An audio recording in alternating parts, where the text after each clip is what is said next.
Hey folks, welcome back to another Dice Tower preview. I'm Mark, and today we're taking a look at Bad Trevor, which is brought to you by Fist Bump Games. It's for 3 to 5 players, ages 9 and up, and games generally run about 15 to 25 minutes.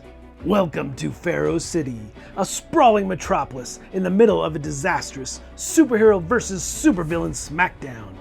As sworn enemies clash and iconic landmarks are pulverized to dust, most citizens have grabbed what they can and fled the city, except those too stupid or stubborn to leave. Now you have to get them out of there. History beckons on this apocalyptic day. Old scores will be settled and legends will fall. And to make matters worse, Bad Trevor is in town. That's right, the most villainous villain of the villainy world. Can anyone stop him? Will anyone survive his wrath? And would he be up for a selfie? In this hilarious comic book inspired card game, you must get rid of all your cards in your hand before your opponents do. But the cards you hold will either help or hinder you along the way. Bad Trevor is an addictive blend of luck, skills, tactics, and bluffing.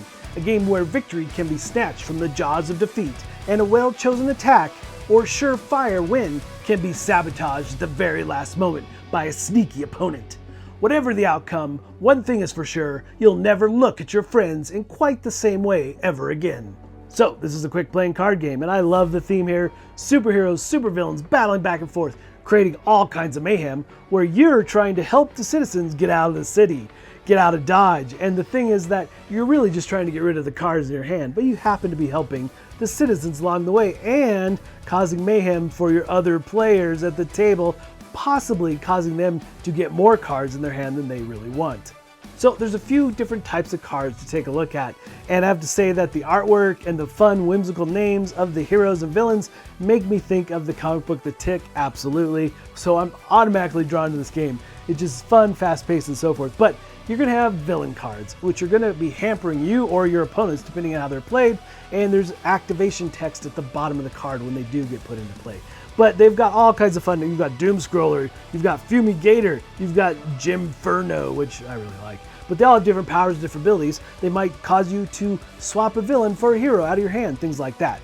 And of course, there's lots and lots of villains and heroes to use and take advantage of as you cycle through the game. Now we have hero cards, which are going to help you or your opponents do various things here as well. And again, whimsical, fun names. We've got the Woolly Jumper, the Scarlet Spatula, Legs 11, some really fun stuff. But they all have different abilities and powers and so forth. But again, like the villains, their powers will activate once you put them into play. All kinds of different things and possibilities as you tap into the hero cards. Now, you're going to be attacking your fellow players, which some of these cards might limit how many cards you can attack with. And then we have civilian cards, and you're looking for matching pairs. So you might have Ruth or Mildred in your hand, but you'll have to find a second Ruth or a second Mildred in order to discard them and get them out of the city to save them. And of course, we have Bad Trevor, who will be making his way around the table. Now, there will only be one Bad Trevor card in the deck. And of course, Bad Trevor has his own nemesis, which is Kamikaze Kevin. I love the names of the heroes and villains and so forth.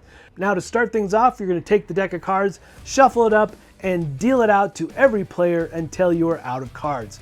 So again, you're trying to get rid of all the cards in your hand, and you're going to be looking through the deck initially, looking for Kamikaze Kevin and laying him out on the table. We'll talk about how he works in a minute. And if you happen to have any pairs of citizens right then and now, you can go ahead and discard them if you want. Now, there is some strategic things about holding them until the last or later in order to reduce your deck quickly, perhaps. On your turn, the main thing you're going to be doing is attacking your opponents by playing 3 cards face down. Now, they will have to pick one of those, blind pick one of those, and then do what it says and discard it, if it happens to be a hero or villain. Or if it's a citizen or civilian, they'll take that card and put it in their hand. Hopefully they can match a pair there. So, it comes down to how best you judge which attack cards you want to put into play, which could affect your opponents. Now, it's important to note that the player who issued the attack will have to take back the cards that were not chosen.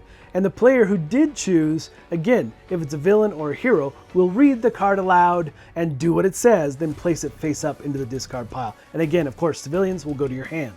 Also on your turn, you might choose to save civilians by discarding a matching pair to the discard pile. And from there, that gives you 3 possible options. You can attack as normal, Or you can change the flow of the game, attacking to the left or right, reversing the play order. Or thirdly, you can choose to point at someone and say, hey, do you have Mildred? Give her to me. And they will give you that card if they have it. If they do, then you have 2 matching pairs again. You can play them again, and you have all 3 of those options. So you can continue this way if you're guessing correctly, but if you guess wrong, that ends your turn and you won't get to attack.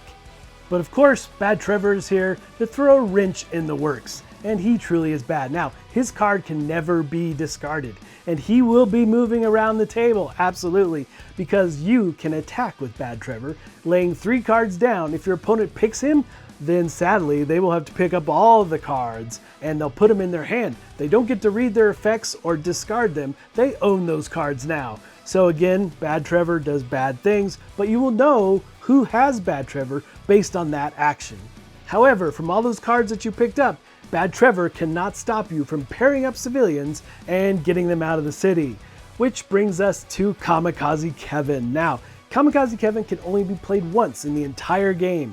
So when someone attacks, if you suspect you know who Bad Trevor is of those cards played against you, you can grab him, or anybody can grab him. It doesn't have to be against you specifically, but anybody can grab Kevin and throw him down and say, take that, Bad Trevor. And you have to say it exactly right, or you will lose all access to Kevin for the rest of the game. He'll go back to the middle of the table, available for others to use. Now, if you did choose correctly though, you will exit the game giving all your cards to that player. And the same is true if you were incorrect. That player then will exit the game and give you all their cards. So the name of the game is getting rid of all your cards. And if you can do it that way, it's a glorious win, so to say.